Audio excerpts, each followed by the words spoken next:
5 magkakapatid sila, Papa. Si Papa ang panganay. Yung bunso sa kanila ay si Tita Wena. Walang asawa, dalaga. Kasama niya sa bahay ng pamilya nila si Tita Erica, ang isa pa nilang kapatid na wala rin asawa. Napakalaki ng bahay nila. Gustong-gusto naming pumunta doon dahil may pool. Doon kami madalas tumambay ng mga pinsan ko, lalo na't lagi itong pinapalinis ni Papa. Si Tita Wena ay may malubhang sakit, kaya matagal na siyang bedridden. Hindi na siya makagalaw. Ang mga swero at oxygen lang ang bumubuhay sa kanya. Yung pagkain niya bine-blender at pinapadaan sa tubo na nakakabit sa ilong niya. Mahina na siya ng husto. Kahit ang paggalaw ng daliri niya, sobrang sakit at hirap na para sa kanya. Alam na namin na wala ng pag-asa. Hinihintay na lang namin ang araw na magpapahinga siya kasi napakasakit sa amin na makitang ganoon ang kalagayan niya. Salitaan sila Papa sa pagbabantay sa kanya. Isang araw, schedule ni Papa para magbantay kay Tita. Isinama niya ako at ang nakababata kong kapatid na si Pen. Kasama rin ni Papa si Tito Kenny, ang pangalawa sa kanilang magkakapatid. Kasama ni Tito ang anak niya, si Erin. Ubos na ang mga gamit sa bahay nila Tita, kaya kailangan nilang mag-groceries. Hindi na sana sasama si Tito. Kaso may mga need din siya bilhin na gamot at para na rin mabilis silang makabalik. Naiwan kaming 3. Hindi naman kami mahihirapan dahil bago umalis sina Papa, chinek muna nila si Tita. Hindi pa uso ang cellphone noon kaya TV ang libangan namin. Habang nanonood kami, biglang may sumitsit. Gulat na gulat talaga kaming 3. Sabay-sabay kaming tumingin kay Tita. Nakangisi siya. Alam niyo yung ngiting abot hanggang tenga? Yung mata niya na nangingitim at hirap siyang ibukas, dilat na dilat. Sa maniwala kayo at sa hindi, bigla talaga siya tumawa. Sobrang lakas. Yung tawang nakakakilabot. Imposibleng magawa niya yon dahil sobrang hina na talaga niya. Unti-unting bumangon si Tita. Doon na kami sobrang natakot. Kitang-kita namin yung sobrang payat na katawan niya. Nagsigawan kaming 3. Hinugot ni Tita yung swero at oxygen niya.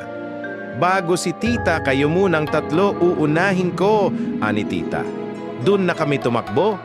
Hinahabol na kami ni Tita. Una, kaming nagtago sa kusina. Iyak na ng iyak 2 kasama ko. Pero sinabihan ko silang tumahik para di kami makita ni Tita. Nagtago kami sa may likod ng kitchen cabinet. Naririnig namin yung yapak at tawa ni Tita. Pinagbabato niya mga kaldero, kawali, pinggan. Yung tawa niya napalitan ng galit na sigaw. Magtago lang kayo. Kapag nakita ko kayo, pati kayo isasama ko kasama ng tita nyo, aniya. Sumilip ako. Nakita kong kinuha ni Tita yung kutsilyo. Noong nakita kong papalabas na siya ng kusina, dali-dali kaming tumakbo papunta sa isang kwarto. Agad namin nilock yung pinto. Tulong-tulong din naming tinulak yung bed at isang cabinet para may harang sa pintuan. Narinig namin yung takbo ni Tita na papalapit sa pintuan. Iba ang lakas ni Tita. Halos masira na ang doorknob at pinto dahil sa pagtulak at pagkalampag niya. Rinig na rinig din namin ang sigaw niya. Nag-isip na talaga kami ng paraan para makaalis sa bahay. Ang tanging naisip ko na lang ay sa may bandang pool. May mga halaman doon na matataas. Pwede kaming magtago doon dahil madilim doon kapag gabi. Dumaan kami sa bintana. Patuloy pa rin sa pagkalampag si Tita. Noong nakarating na kami sa halamanan, sumilip kami mula sa mga halaman, nakita namin si Tita na lumabas. Naghahanap sa amin. Sigaw ng sigaw. Pinagdadasal ko talaga na sana may kapitbahay kaming makarinig at puntahan kami. Ang nakakagulat na nakita namin ay biglang tumakbo ng mabilis si Tita. Paikot-ikot siya sa poolside. As in mabilis na mabilis yung takbo niya. Non-stop! Hindi pangkaraniwan. Nag-iiyakan na kami. Dasal na lang kami ng dasal.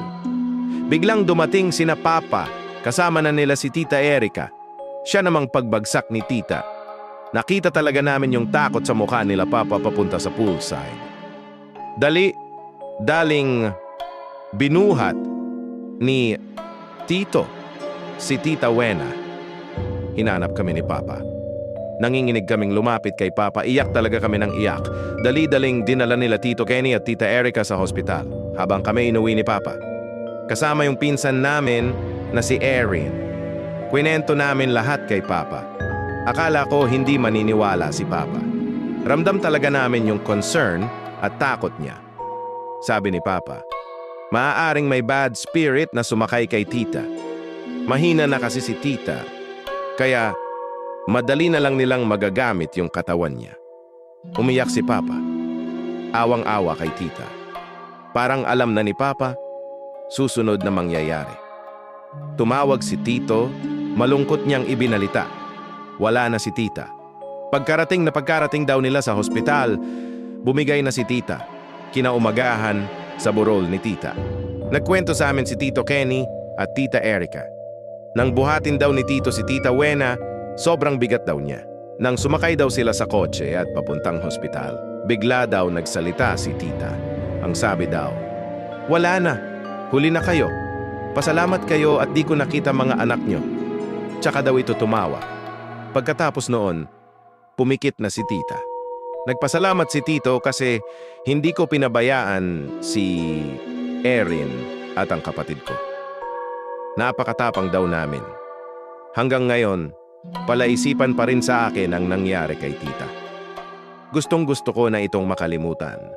Dahil kapag naaalala ko, sobrang kinikilabutan at takot na takot pa rin ako.